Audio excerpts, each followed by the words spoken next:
দণ্ডবোধ।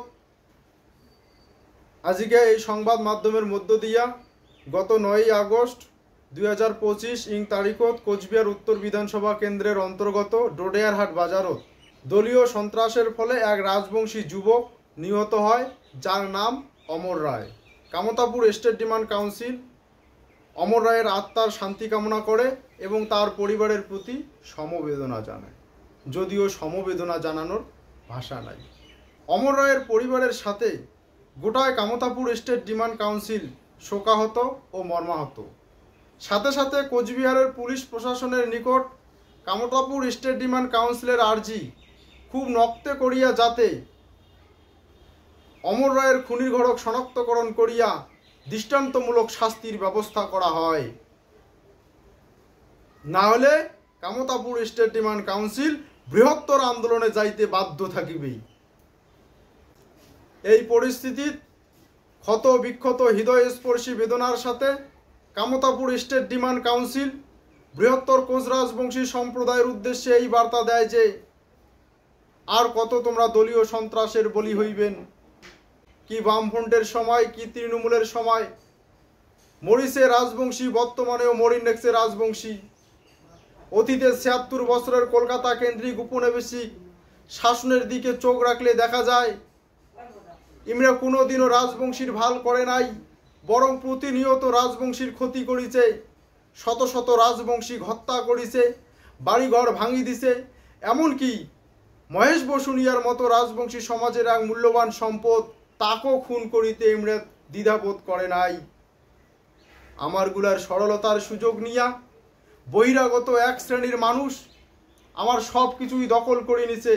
চাকরি বাকরি, ব্যবসা বাণিজ্য, শৌকটে ইমার মাতব্বাড়ি, ইমরা অট্টালিকার থাকে, আর আমরা সব কিছু হারেয়া ভিন রাজ্যের পরিযায়ী শ্রমিক। ওই জন্য কি টিএমসি কি বিজেপি এই বহিরাগত দলগুলোর ওটে আমার জীবন সম্পত্তির কোনো নিরাপত্তা নাই। কাজেই আইসো আমরা শপথ গ্রহণ করি এই বহিরাগত নেতা আর কলকাতা কেন্দ্রিক মমতা ব্যানার্জি আর শুভেন্দু অধিকারীর কথা শুনিয়া হানাহানি, কাটাকাটি, মারামারি, বাড়িঘর ভাঙাভাঙি বন্ধ করি। সবসময় মনে রাখিবেন এই বহিরাগত রাজনৈতিক নেতাগুলা রাজনীতিটা সেবা হিসেবে না দেখিয়া জীবিকা নির্বাহের রাস্তা হিসেবে বাছি নিছে। এই ধুরন্ধর নেতাগুলা জানে যে রাজনৈতিক ক্ষমতা দখল করির পাইলে ভোগ বিলাসে জীবন যাপন করা যায়।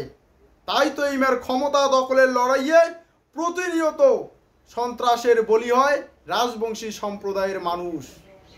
অত্যন্ত বেদনার সাথে কোয়া খায় এই ধুরন্ধর ক্ষমতালোভী নেতাগুলার ষড়যন্ত্রের হাত থাকিয়া আমার রাজবংশীর মরা দেহাটাও রক্ষা পায় না। ইমরা সেই মরা দেহাটা নিয়া নোংরা রাজনীতি করে নিজেদের ভোগ বিলাসের পথ প্রশস্ত করে। আজকে এই ক্ষমতালোভী নেতাগুলার হিংসামূলক ষড়যন্ত্রের ফলে আমার রাজবংশী সম্প্রদায়ের মানুষগুলা কাউ হওয়া অনেকছে পুত্রহারা, কাউ হওয়া অনেকছে পিতৃহারা, কাউ হওয়া অনেকছে পতিহারা। এই ধারাবাহিকতার বিরুদ্ধে আমারগুলার ঐক্যবদ্ধ হওয়া খাইবে, ইমারগুলার বিরুদ্ধে গির্জি ওঠা খাইবে। আজকে এই সংবাদ মাধ্যমের মধ্য দিয়া এই নোংরা মন মানসিকতা সম্পূর্ণ বহিরাগত নেতাগুলাক জানে দেওয়া হচ্ছে তোমারগুলার কর্মকাণ্ডে বৃহত্তর রাজবংশী সম্প্রদায়ের মানুষ অতিষ্ঠ হয়ে গেছে। তাই এই রাজবংশী সম্প্রদায়ের হাত থাকিয়া তোমরা বিন্দু মাত্র ছাড় পাবেন না। কেননা এই মাটির তৃণমূল থাকবে না, বিজেপি থাকবে না, কিন্তু আমরা থাকবো। আমার আন্দোলন চলিতে থাকবে যতদিন না পর্যন্ত আমার সাংবিধানিক সি ক্যাটাগরি কামতাপুর বা গ্রেটার কুচবিহার স্টেট পুনঃ প্রতিষ্ঠিত হওয়া লাগছে। ওই জন্য সাবধান হয়ে যাও, এই মানুষ মারা নোংরা রাজনীতি বন্ধ করো। মনে রাখিবেন আমার এই আন্দোলন মুখের কথাই নমায়, সাদা কাগজও দেখান প্রবন্ধ লেখিয়াও নমায়। আমার এই আন্দোলন ভারত ভুক্তি চুক্তি অনুযায়ী ভারতীয় সংবিধান মোতাবেক। তোমরা দেখিবেন যখন এই গ্রেটার কোচবিহার বা কামতাপুরের মানুষের স্বার্থের বিষয় আইসে, তখনই দক্ষিণবঙ্গের নেতাগুলা এক সূত্রে গঠিত হয়, কি টিএমসি কি বিজেপি।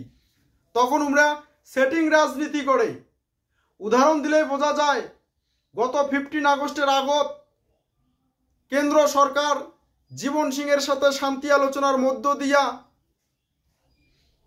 যখন ভারতভুক্তি চুক্তি অনুযায়ী কোচবিহার বা কামতাপুর সি ক্যাটাগরি স্টেট খান দেওয়ার সিদ্ধান্ত গ্রহণ করেছিল, তখন এই কলকাতা কেন্দ্রিক কি বিজেপি কি তৃণমূল কি মমতা ব্যানার্জি কি শুভেন্দু অধিকারী সবাই ইয়ার বিরোধিতা করছিল। এমনকি এই রাজ্য ভাগের বিরুদ্ধে বিধানসভা বিল পাস করেছিল। বর্তমানে যেই তৃণমূল সরকার ইয়ার নেতার ঘর বিভিন্ন জায়গাত কয়া বেড়ায় যে আমরা রাজবংশীর উন্নতি সাধন করছি, কামতাপুরী ভাষা দিছি, Rajbanshi development and cultural board বানিয়ে দিছি, এই জিনিসগুলা আমরা ভাল বলি চালে দেয়।